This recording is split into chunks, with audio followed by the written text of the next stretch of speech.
Welcome Pisces to your in-depth monthly forecast for May 2025. Your two ruling planets of Jupiter and Neptune are right at the heart of the celestial action this month.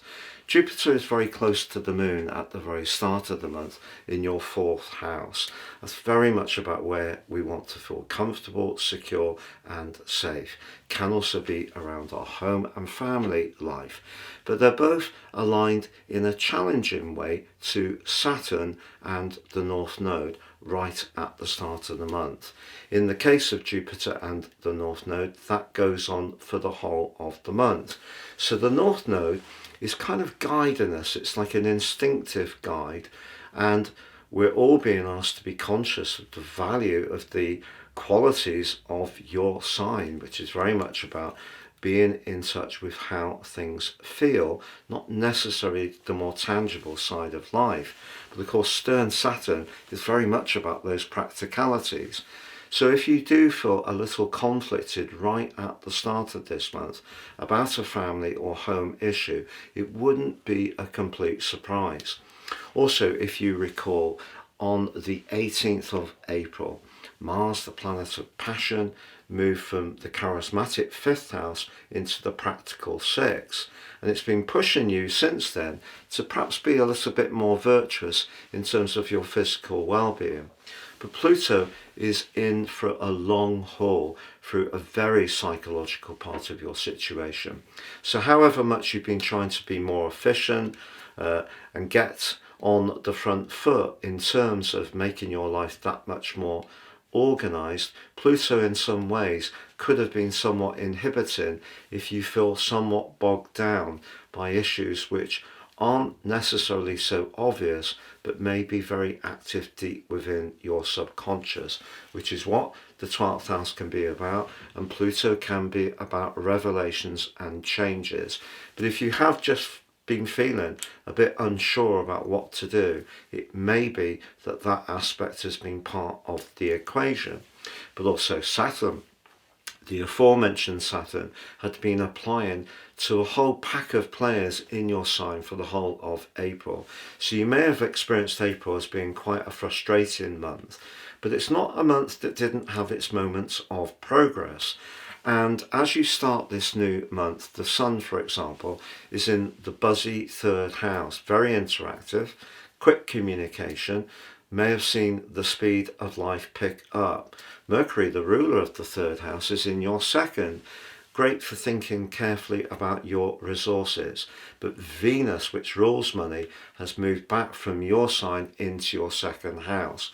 If you have been waiting for some news on a financial situation and it has been delayed, painfully and frustratingly, I feel by the end of the first week of this month, Venus's link to Pluto will reveal all, and the news could be better than you hope. But of course, Neptune moved into your second house and Aries at the end of March, and Venus and Neptune align in the first week of this month. If you are someone who can be very generous, and that's often the case with Pisces people, around good causes, you may want to do something for one at the start of May. But equally, the second house is about our sense of self-worth.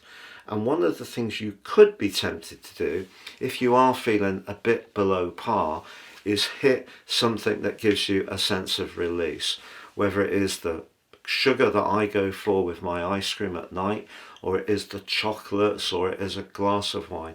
All those things are great in the right quantities. But if you're just tempted to get involved in some escapism at the start of this month, it could be a diet breaker if you have been trying to apply to one. But on the 4th, Pluto starts a backward journey which lasts through to the 14th of October. That retrograde, which is annual for 5 months, could for you be a challenge because it's in the 12th house.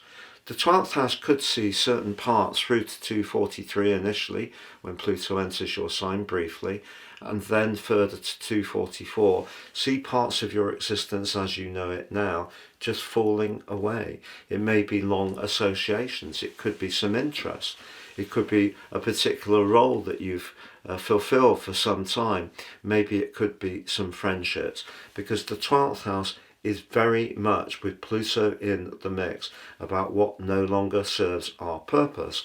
But sometimes with Pluto, we're not conscious of what we need to release.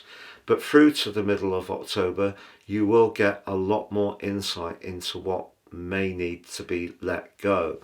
And for us all this year, Pluto's retrograde is going to be more constructive because of the links it's going to make this month, when the Sun moves into the sign of Gemini on the 20th, but also because Saturn moves from your sign into your second house, but also links to Pluto, along with Neptune, your modern ruler, at the end of this month for 10 days. And in the case of Neptune and Pluto, across the signs of Aries, and also Saturn to Pluto in Aquarius, this is the first time in our lifetimes. So a whole new reality is being engineered. But that link between Neptune and Venus at the start of this month and Neptune and Pluto at the end of this month tells you to tune into something that you have a phenomenal attribute around, and that is your instincts. What can go wrong is if you ignore your instincts, or perhaps at times over analyze things to the point that you don't just trust the first gut feeling you have. So let that guide you, Pisces. I think that's very important. But the energy in your second house at the start of this month can see you manifest an improvement in your finances, which can become clearer to you by the 22nd of the month. Because as Venus moves forwards on the 5th, it emerges from its post-retrograde shadow. That's another plus.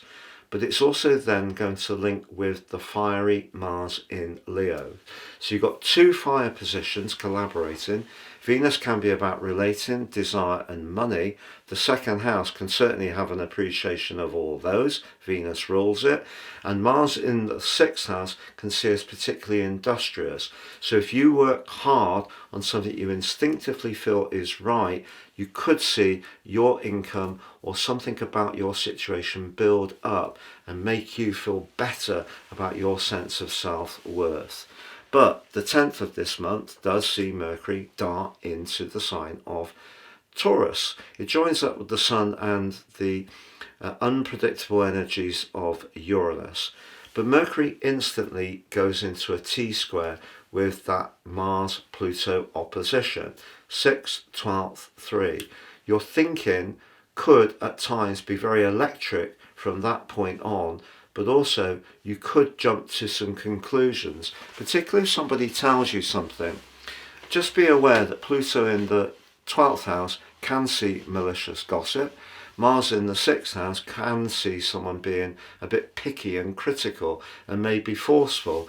And because Pluto and Mars are not well aligned to Mercury in Taurus, it can create a lot of tension. Just be conscious of that.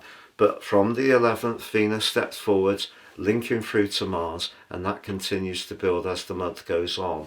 But the full moon on the 12th is in your sister water sign of Scorpio. But the moon in Scorpio is in its full, so it's a weak position for the moon.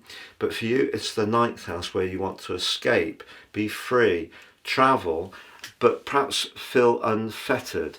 On the other side of the heavens, the electric energy of the Sun is applying to Uranus. Mercury in the 3rd house too suggests if you do feel a bit on edge, the chances are that can be amped up, especially if you feel your options are in some ways limited and there's a lot of demands, perhaps to learn things, perhaps to adopt new approaches.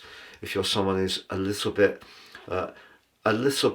uninspired by technology or even modes of transport, somehow or another Uranus could push you to confront something that you don't really want to grapple with.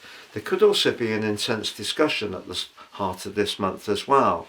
The good news, however, is that once the Sun, followed by Mercury on the 20th and the 26th, move into your 4th house, moving in to occupy the same part of your chart as your traditional ruler Jupiter, the last 10 days of this month can give you an opportunity to catch your breath, take a pause, really just appraise exactly where things stand in terms of your emotional bearings, where you live, who you live with. But Saturn moving out of your sign on the 25th is something you may greatly celebrate. Just be aware that Saturn applies beyond the conjunction in a square, but also the opposition, then the square again. So Saturn's always impacting on all of us all of the time, but if we work hard enough and we're conscientious enough and disciplined enough, usually we can gain something from it. So what Saturn's been asking you to do over the last 2 years is simplify your life. Strip it down to the things that are truly important. So at the start of this month, when Saturn is in that square with the Moon and Jupiter, if you're caught up too much in people pleasing around a family matter, that might not quite work for you, the individual. So as Saturn moves into the sign of Aries, for sure, for the next 3 months, you may have to become more mindful of resources, being a bit cannier, squeezing more from what you have, and it's a pattern that will be repeated from early next year for the following 2.25 years.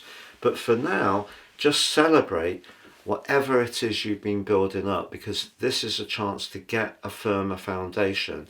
The link back to Pluto suggests it may be that something you've worked on for a very long period of time can start to mature. The link to the Sun and Mercury could be that that gives you a great sense of personal satisfaction, especially if it's finishing a build or an upgrade on a property, redecorating, moving altogether, downsizing, adding to your family, whatever gives you a greater sense of stability.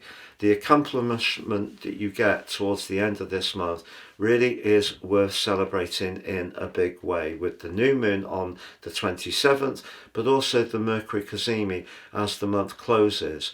If you do have a gathering, that gathering is likely to be with the people who really have been very much at the heart of your emotional existence, the people who really understand some of the challenges you've been through.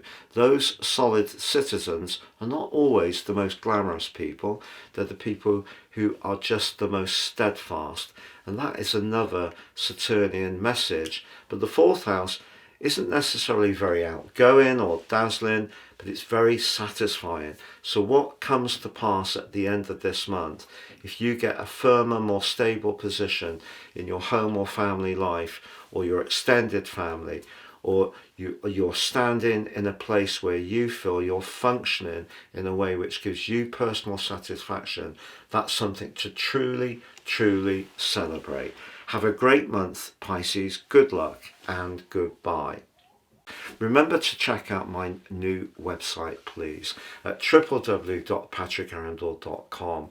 You can get your free natal horoscope. It's absolutely brilliant. The big three, the ascendant, sun and the moon, but also you can find out exactly where your other planets are, the signs they're in, the houses they're in, and critically the relationships between them. You can also sign up for your free daily written horoscope. Please see below for more.